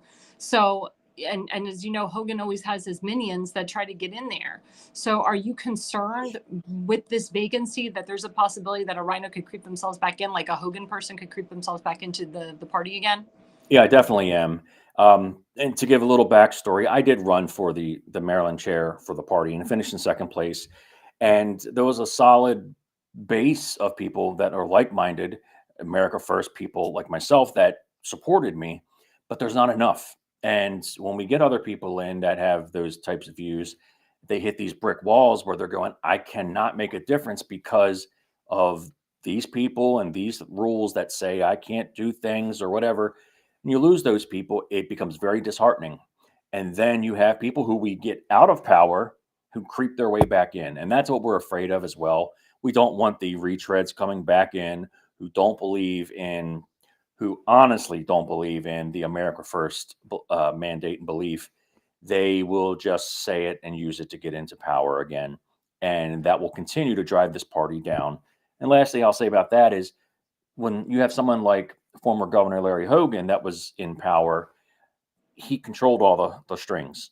So he got what he wanted in this state, which meant it suppressed the America First movement. And anybody who was not on board with Larry Hogan was pushed out and was considered an outcast of the party, like myself. And I wore it as a badge of honor. And many other conservatives did as well. Well, you're winning, they're losing. And they are losing. And thankfully, President Trump, for everything that he's doing, has shown the way that, yes, it still can be done, that you lead and get people to follow, and you don't just follow the masses of people. You want to follow a bunch of people like Larry Hogan did. Yeah, you want to follow the people's desires and wishes, but you also have to lead them. And that is the sign of a true leader. It's that people want to follow you and that they ask you to lead, not somebody who says, I demand you to follow me, and then destroys everything in their path because they don't care, because they got what they wanted and they don't care what happens in the future. Now, Tim, this is really important. Turning to a new direction. Now we're going into Congress. And as we know, you ran for Congress in 2020. You've been posting a lot of stuff about Congresswoman Jasmine Crockett. I'm glad that you have, because she's a mess. Damon, please put up the slide we have of Jasmine Crockett gone wild. While he's putting that up, Jasmine Crockett has been very in the media and press for people to see. And part of it might be a show, part of it might be who she is. And she has become the face of the modern Democrat movement. And as I like to say, she is now the Disney remake of AOC. So she is showing what a lot of Democrats actually believe, that, look, I don't care if people curse, but she's doing it in a very unprofessional way in settings where you really shouldn't be doing that. She is calling for my man Ted Cruz to be hit over the head hard, calling for President, for Elon Musk to be, let's just say, taken down on her birthday, and Governor Hot Wheels for Greg Abbott in Texas. We all know what she's really trying to say. She can make up any excuse that she wants. We don't care.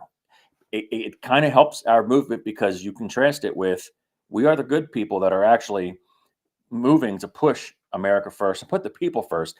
And then you have this that is just out there and disgusting. And I've read a lot of comments from people in different posts that are Black that talk about Jasmine Crockett, and they say this is embarrassing because this is not what they want to be shown as a representative of a Black community. Because many people have seen that when Jasmine Crockett was growing up, she was in an affluent school. She didn't speak in what they're saying jive talk or anything like that. But now she's using it. So she's almost using her base to act as if she's ghetto when she probably isn't. And, it's sad because she's dividing the country into two again, where we should just be Americans and not have a white and a black community, but she's trying to drive it so that the black community sees one way, and then you have that whole "you're not black unless you believe this."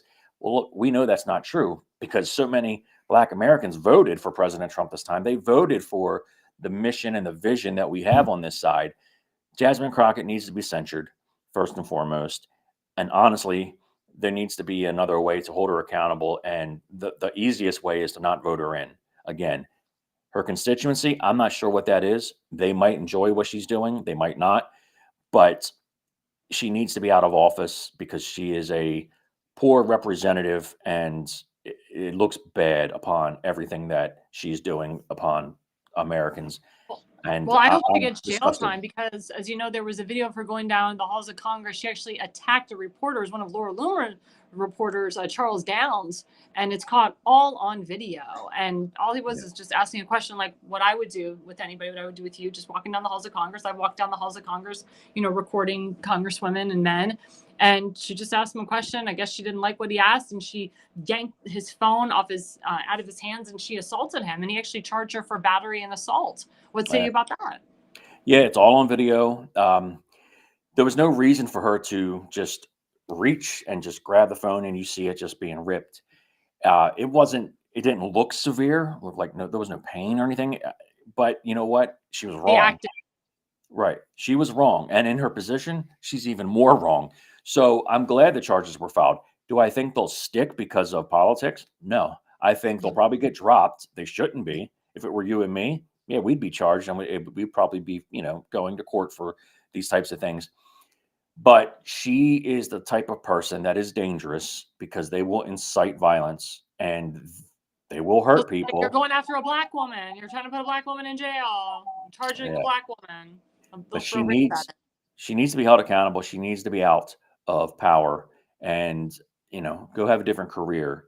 Where she is right now is the worst representation that anyone can have. And look, I live just outside Baltimore. I've had some bad representation.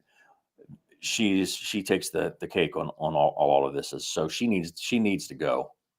Well, Tim, what about this fighting oligarchy rallies that are happening with Bernie Sanders and AOC? Why do you think that the Democrats are pushing that message? And why do you think in the Democrats' mind that they think that messaging is going to win? Because their base has been so wound up emotionally over decades that they are placating to the base. And it's the minority of what the Democrat Party used to be. Let them keep doing this in one regard, that they will continue to lose, and I will be happy for it. Most of their base probably doesn't even know what oligarchy means. And when you think about it, and if you actually educate people and they say, what is oligarchy?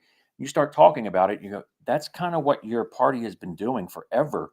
You take those people that are rich and powerful and they control everything. And look, it happens on the right as well. But that's the kind of stuff that we want to curtail. We want the individuals and the communities to have the power, not just people who have the wealth and the money and have that power. So the left has a very tough avenue to move, which is, do you placate that base, which is going to continue that they'll lose, or do you upset that base and they'll revolt for a bit? But then you start to triangulate or become more moderate so that you can win over the average person. They're going to have a tough time figuring this out. Somebody will come along eventually in the future and lead that party eventually back into power, but it's going to be a hard road to move forward with. And I'm happy that they're dealing with this because that means that they'll be out of power for even longer, which means America benefits and the world benefits.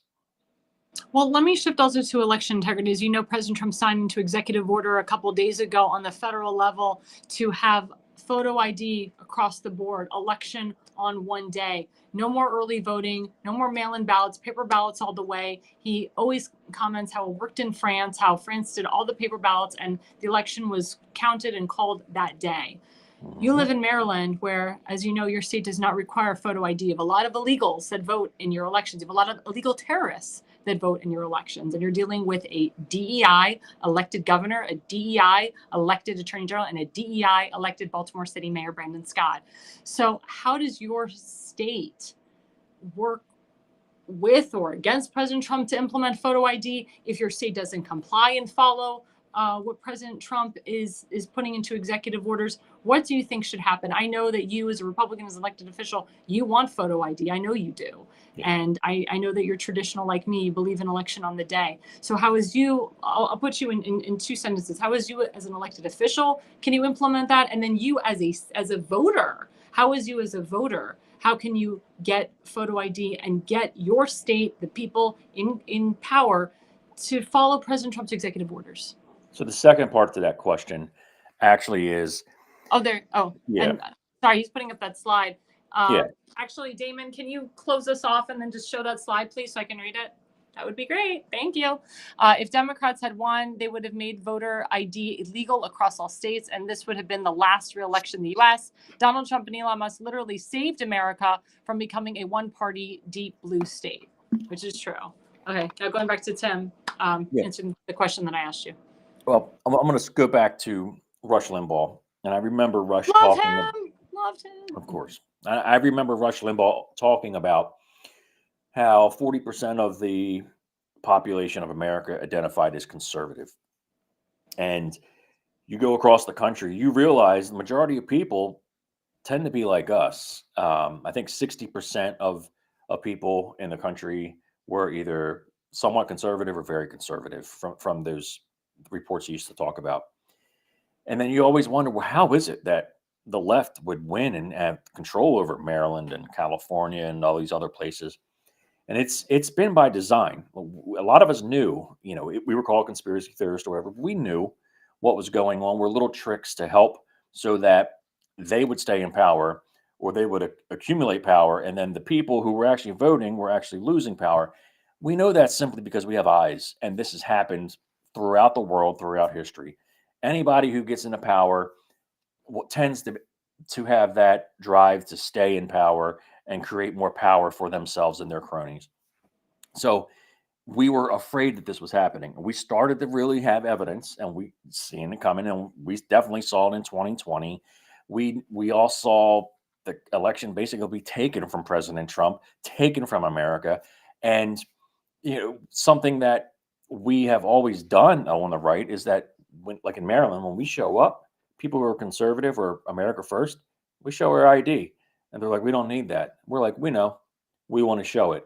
And it's just another way to say, look, you're wrong, or this system's wrong. We want to show this because this is what should happen.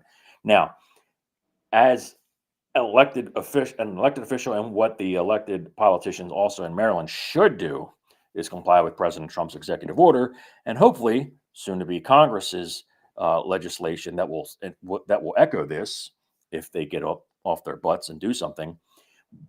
But Maryland has shown that they will do anything to spite President Trump, and they will try to fight this as much as they can. However, we'll see what happens in the next 2 years at the next, the midterms, because this could be game changing for this entire country if the states and the counties and all this start following this executive order and hopefully the legislation. Then you're going to have a lot of more conservative, everyday Americans win these elections. You might have New Jersey flip. You might have Maryland somewhat be competitive. I still don't think we'll flip it yet. You might have lots of California start moving. And it'll show that when you have all these illegals gone and you have a lot of this other voter fraud that happens, and it's documented. So anytime anyone says there's no such thing, no, it's documented now. When that stuff happens and it gets removed, now you have an actual electorate voter base that is more representative of what this country really is. So we'll see what happens with it. I'm praying that this state does the right thing. Living in this state, it does suck knowing that this state will have repercussions by not following President Trump. We'll lose some federal funding and whatever else is going to happen, but it's needed. And I'm willing to sacrifice to be part of the cleansing of this state so that the future generations don't have to live through what I've lived through.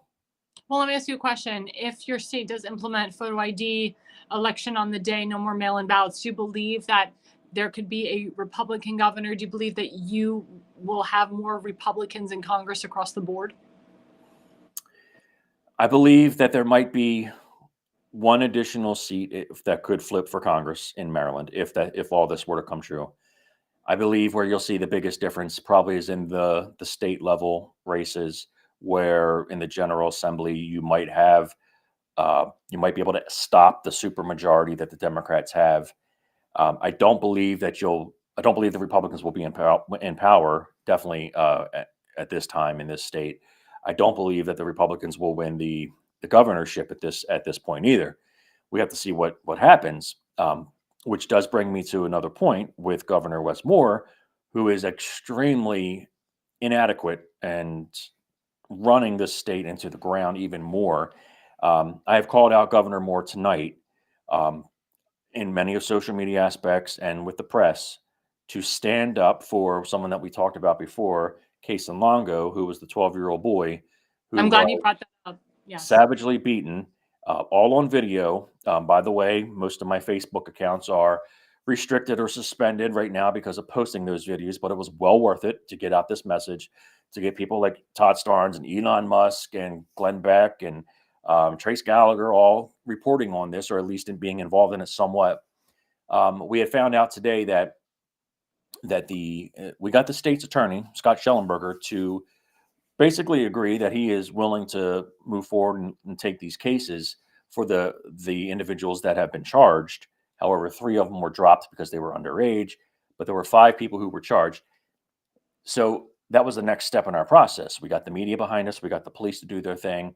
We got the state's attorney to say yes. But now the Department of Juvenile Services, which is of course answers to Governor Wes Moore, is dragging their feet and not making their decision yet if they're going to actually release the names to the state's attorney so that these people can be prosecuted. The real issue now that is also that Kason, 12-year-old boy, cannot get protective orders against these people because the DJS, Juvenile Services, won't release those names so that the kid and the family can get protective services or protective orders on these children. So I'm calling on Governor Wes Moore, and I'm asking people who are watching, anyone, when you see the post, share them, share the video. WMAR, local news station here, ran the piece on this, a great piece. We brought in Turnbull and Brockmeyer, a law firm, pro bono. They're working on this case. They came out on record and said, this is where we are now, and we need help because DJS is not responding, and we don't know what they're going to do. And if they don't, these kids walk free. And that is wrong for so many reasons. But Governor Wes Moore is the example of what uncontrolled leftism is in this country. You destroy the financial state. You get people to leave who do not want to have to be paying for everything that the bureaucrats want. And then the people become less safe. Crime runs through the roof, runs rampant. You have homeless all over the place. You have mental health going awry. And all of a sudden you turn into a third world nation. And it sucks because Maryland is awesome. It really is. And if you're not from here, you have the mountains, you have the ocean, you have the bay, you have farmland, you have horse country. It's so many beautiful parts of Maryland. And you have a massive amount of everyday American conservative type people, farmers and all this kind of stuff that live in Maryland, but we're outnumbered because of the DC and Baltimore corridor, which just runs the numbers in this state in their favor. And then we get destroyed. So I'm calling on Governor Wes Moore to stand up and do something to protect this kid, his family, and this community. If not, step down. Let somebody else get in power that can actually do something instead of just being someone who's there, who doesn't know anything, who's just there because he thinks he's going to become president. Well, you're not. You're not Obama light. You're just a person that shouldn't be governor at this point. I'll leave it like that. I won't be. I won't be Jasmine Crockett. I'll control my words. Well, I can say, as you know, Governor Wes Moore calls himself a DEI leader. So if he reprimands these Black kids, he'd be going against being a DEI leader. And that's the truth. I mean, that's the truth. If it was the other way around, if it was a bunch of white kids beating up on a black kid, oh my God, he would be front and center on this. But because it was a white boy that was beaten up by a bunch of black kids, he's taking a step back because he's got to uphold the name of being a DEI leader because that's what he calls himself. And he believes in reparations and all of this stuff. I mean, it's a real problem that your governor, your attorney general, your city mayor, they put race first before anything and everything. And it's so disgusting. They don't treat us like people. And it's just, it shows every single day. It shows every single day. And the lieutenant governor, Aruna Miller, is just the same. What say you about that? What's really racist is that when they say that they segment people into race groups and that, we shouldn't be judging people on their skin color or whatever. And they see a video like this, they go, that's a white boy and they're a bunch of black guys. Mhm. You know what? What I saw was there was a 12-year-old boy getting beaten by a group of people who were going crazy on him. I have eyes. I can see that their skin color may be a certain way, but it doesn't really matter. What matters, number one, is that this was a crime. And the fact that they brought race into it, and you can hear it twice on these videos talking about the white boy and things like that, that is where the race comes in. For them to say that this isn't a hate crime, well, they can say what they want. The people have eyes. My opinion on it, again, doesn't matter whether I think it's a hate crime or not. My opinion is that crime is out of control and they're not doing anything about it. The people who watch those videos, 99% of them, black and white and whatever else, all go, yeah, that's a hate crime. Mhm. So when you have almost every single person seeing it and going, yeah, that's a hate crime. Well, you know what? That's a hate crime. They will be judged for what they do with this. And you know what? If they're going to continue to say what is opposite of what's in front of our eyes, okay, we'll remember that when the elections come. And when we have more fair elections, because now we have to show voter ID and none of this crap that goes on behind the scenes, well, then there's a good chance that they will be removed from power. And I hope it comes in the next 18 months or so that they are all gone. Well, I can tell you who's a discuss is, your neighbor, John Yashevsky. He's the congressman there. He's not your congressman. You have Fizzle Gray, Congresswoman. Fizzy Mafume, yes. Fizzy Mafume, his real name is Frizzle or Fizzle, whatever. But yeah, Johnny Oshevsky, your neighbor, is a complete disgust, and he's a follower, not a leader. And I really hope that the people of Baltimore County realize that he is the reason why you have such crime. He is the reason why Case and Longo was hurt, in my opinion, because John Yoshevsky left your county with so much crime and so much division. He started it. And then he goes on and becomes a congressman and votes against the Lincoln-Riley Act, which means he supports illegal criminals killing an innocent woman. He supports illegal criminals killing the innocent woman in Baltimore that died, Rachel Morin, who was married with 5 children. It's disgusting. And I really hope that the people of Baltimore County, where you live, your neighbors in Miller's Island, I know his neighbors hate him. And actually, half of his family hates him. That's how bad the guy is. I really hope that people wake up in 2 years and vote this man out, because he has just become, I mean, I knew he was going to be bad, but I didn't know he was going to be this bad. What say you about your neighbor? I grew up with the guy, never really was close with him. I have his number. I can text him or call him if I need to, but I have his father's number. Right. We've worked on some things together, so left and right can work together. However, I think that's an example of somebody who's roughly my age who ends up saying, you know what, I'm going to get in politics early and I'm going to do whatever I can. And I'm just going to be a career politician, versus somebody like myself who worked in the corporate world, owned their own business, and then said, you know what, I'm going to do something better for my community and I'm going to get involved. You have two types of people. Americans will tell you they prefer someone like myself who is not really there for the benefit of my own self. It's the benefit of the community. Unfortunately, the people that are in power are the opposite. They're the ones that are in power because they want that power. And the Oshevsky family has kind of fit that mold. There's been a lot of corruption that was taking place in the 90s and early 2000s with the father. and he kind of groomed the son to take this, and maybe the father still pulls strings. I don't know, but I will tell you, if you're going to just look at a person objectively, look at his votes, and when you vote against the will of the majority of what people really want, are you really representative, or are you just controlling us? So, with the new elections possibly coming in this midterm, if I stepped in and I said, I'm running against you, you know what? He's going to have a tougher time than what he's faced, with the rhinos that were before, because at this point you'll have a more even base of constituency, and you have somebody like myself who would say, you know what? You're out because you don't represent the people. You don't work for the people. You want the people to work for you. Complete difference. So, I Oh, haven't is that a thought good about. running for Congress? Well, I haven't thought about it, but until just now, Oh. because they gerrymandered my district, and I'm not technically in that district, but I live 5 minutes from that district now. And you know that Um, district really well.